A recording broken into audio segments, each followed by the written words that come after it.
England and Scotland have played each other 116 times. In this series, we start with the first game and look at each game, one by one, year by year. We'll look at, amongst other things, the players, the venues, the history, footballing changes, and the quirky stories. I'm Steve. Join me on this journey to discover what makes England v Scotland the greatest international derby.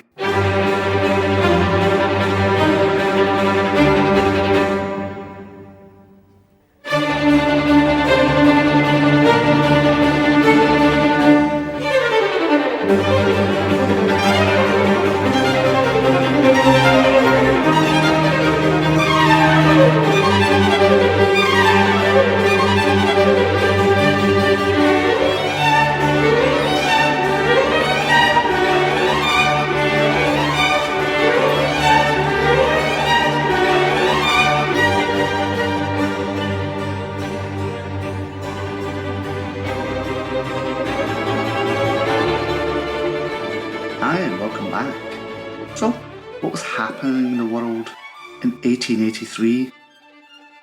This is a year we see one of the largest volcanic eruptions in history, when 70% of the island of Krakatoa in Indonesia was destroyed. And as a man who's lived in that part of the world, I can tell you, it's no fun being in a tall condo when a magnitude 7.2 earthquake hits. 5 to 10 minutes later, and your building's still swaying back and forth. This is a year Robert Louis Stevenson publishes Treasure Island, spawning a love for pirates for children that's endured ever since. And born this year was the first leading man of Hollywood, Douglas Fairbanks, and his marriage to Mary Pickford would be Hollywood's first celebrity marriage. Their home was a celebrity hangout and was imaginatively called Pickfair. Other births would be Benito Mussolini and Coco Chanel, two people very much involved in World War II. Deaths this year would include the composer Richard Wagner and writer Karl Marx. Two clubs formed this year certainly had their fans waiting a long time before the club's most famous moments. These were Raith Rovers, whose 1994 League Cup win would come expense of my club Celtic, and also Coventry FC, whose fans would have to wait 104 years to the club's greatest moment with their 1987 FA Cup win over Spurs. Indeed, Coventry were formed as Singers FC following a general meeting at the Singer Factory Gentlemen's Club, later adopting their current name in 1898. Both the Scottish Cup and the FA Cup see brand new winners this year.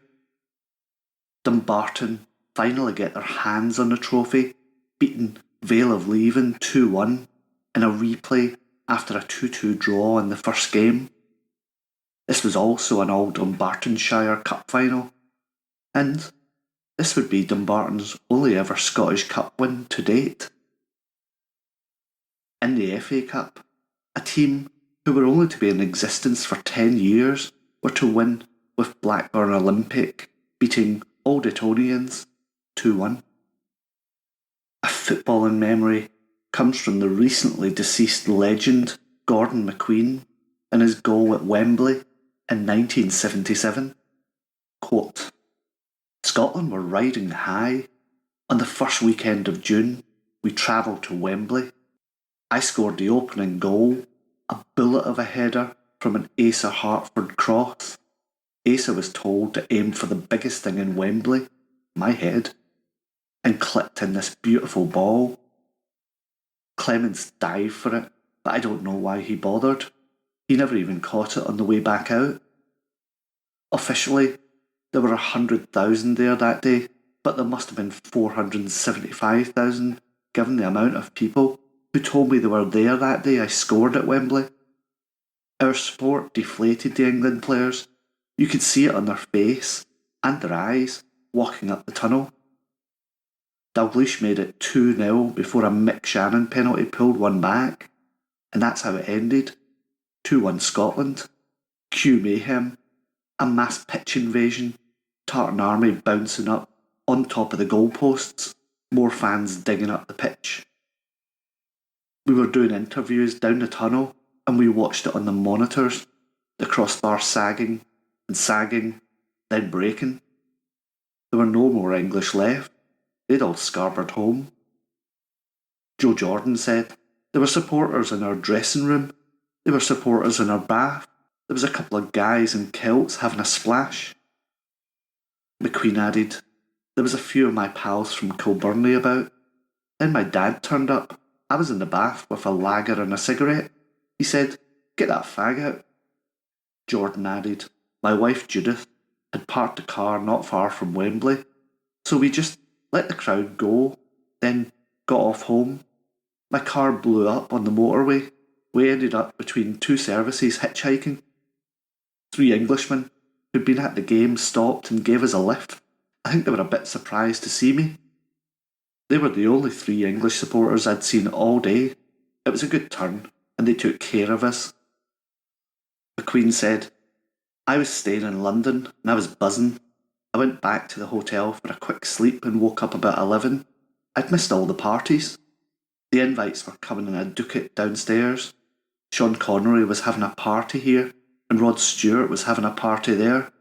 I went for a walk and found a pub full of Scotland supporters. They saw me and went crazy. I had a few beers and went on my merry way. I got the train home the next morning. Scotland fans everywhere. They were asking me to sign bits of turf. I said, I can't sign turf. It's impossible. They were going, just put your finger in it, big man. Scratch it. Do something. They all had these dollops of turf in their pocket. The boys hadn't had much sleep.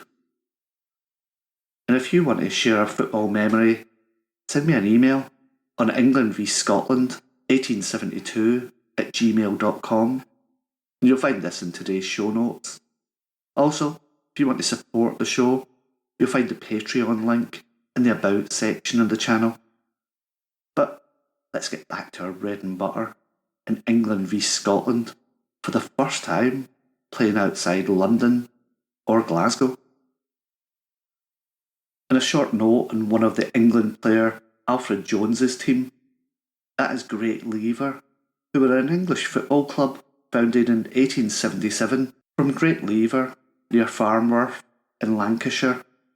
They were briefly one of the best teams in England, were disbanded in 1887. And this game would also see 2 brothers playing an international for the first time, that being the Kersham brothers for England. And so, on the Saturday, the 10th of March, 1883, we see England's first game against Scotland outside London, and it's at Bramall Lane, Sheffield, in front of 8 to 10,000 fans. We have a referee of Samuel Sinclair, and umpires Thomas Laurie and John Charles Clegg, who'd played for England in 1872. England lined up in their usual 2-2-6 formation, and England were attired all in white, and they lined up as follows. H. Albemarle Swepstone, goalkeeper, Pilgrims FC and Corinthians FC. Percy J. De Paravicini, right back, Cambridge University AFC and Old Etonians AFC. Alfred Jones, left back, Great Lever FC. Norman C. Bailey, half back, Clapham Rovers FC.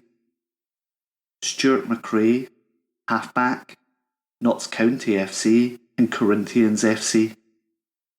Oliver Watley, outside right, Aston Villa FC. Arthur W. Kersham, inside right, Notts County FC. Clement Mitchell, centre forward, Upton Park FC and Corinthians FC. Harry Chester Godhart, centre forward, Old Etonians AFC and Corinthians FC. W. Neville Cobbold, inside left, Cambridge University AFC and Old Carthusians AFC. Henry A. Kersham, outside left, Notts County FC and Corinthians FC. Scotland also lined up in a 2-2-6 and donned dark blue jerseys and white trousers.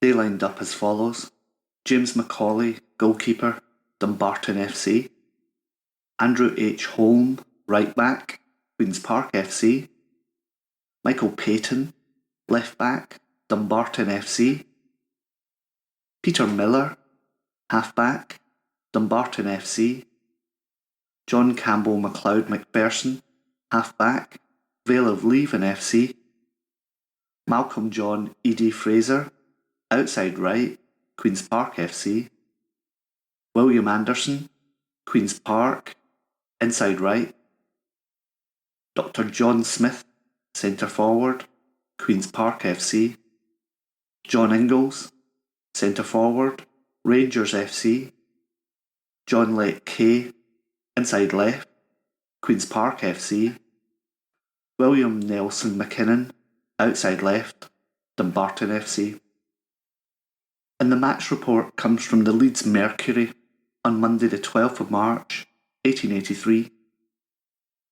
This great international encounter was played at Bramall Lane Ground, Sheffield on Saturday and attracted an attendance from 8 to 10,000 spectators. Though the weather was very inclement, the sun shone out with spring-like brilliance throughout the day and mitigated the severity of the frost considerably, thawing the frozen ground and, contrary to anticipation, rendered the ground fairly playable. The highest interest seemed to be centred in the match, and fully an hour before the time announced for the kick-off, the gates were besieged by hundreds of eager, enthusiastic fans, securing a good position.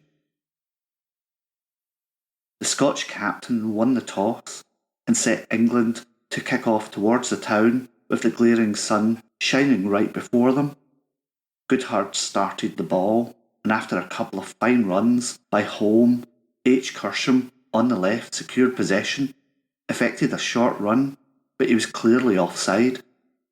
Fraser responded with a run on the right, and Ingalls had a shot at the English goal, but it was wide of the mark.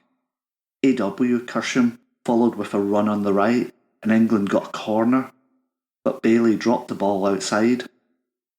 Soon afterwards, Watley had a shy at the Scotch fort, and England secured 2 more corners, the Caledonians being decidedly pressed, and Goodhart directed a shot at their goal, which just cleared the crossbar.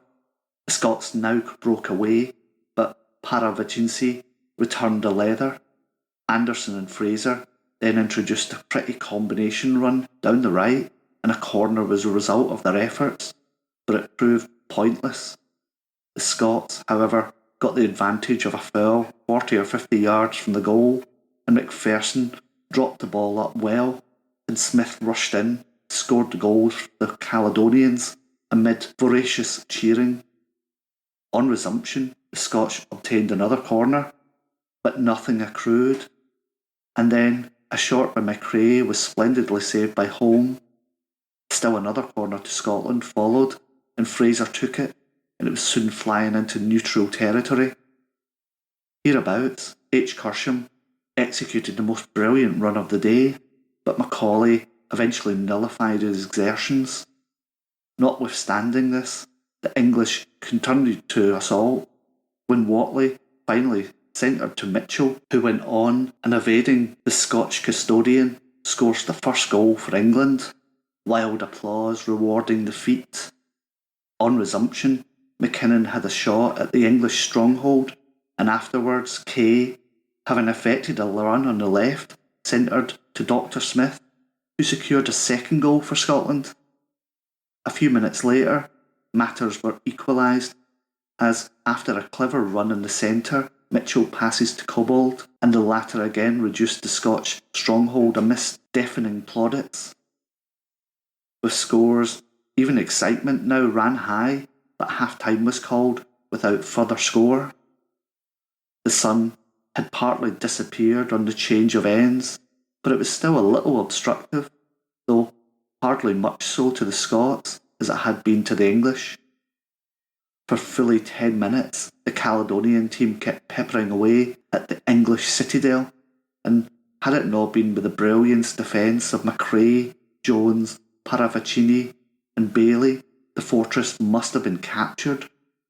Macpherson had a shot just grazed over the crossbar, and Smith also steered the ball over the bar. Corners followed to both sides, and the English, playing up even more strongly, they fired several shies at the Caledonian fort, but the custodian and the backs were also on alert and warded off the danger. England once were within an ace of scoring, only a brilliant piece of business by Macaulay saving his goal. Time after time were assaults made upon each citadel, all to no effect. Watley, H. Kersham, Jones, Goodhart, Macrae, Mitchell, Cobbold exerted themselves like lions on one side, as did Patton, Home, Fraser, Kay, Miller, and Ingalls on the other. But time was approaching, and the match looked decidedly as though it was going to end in a tie, 2 goals each. The Scotch, however, after a brilliant run on the left by Kay, got up in a body, and the player named, centering to Smith, he put it through the posts amid deafening plaudits. 10 seconds later, time was called, leaving Scotland victorious by 3 goals to 2. It will be noticed that Smith obtained all 3 goals for Scotland. England had at least decreased the deficit from the last few games, and their next game against Scotland would be back at that fortress of Hampden. Could they do the impossible? Join me on the next episode to find out. Till then, bye bye.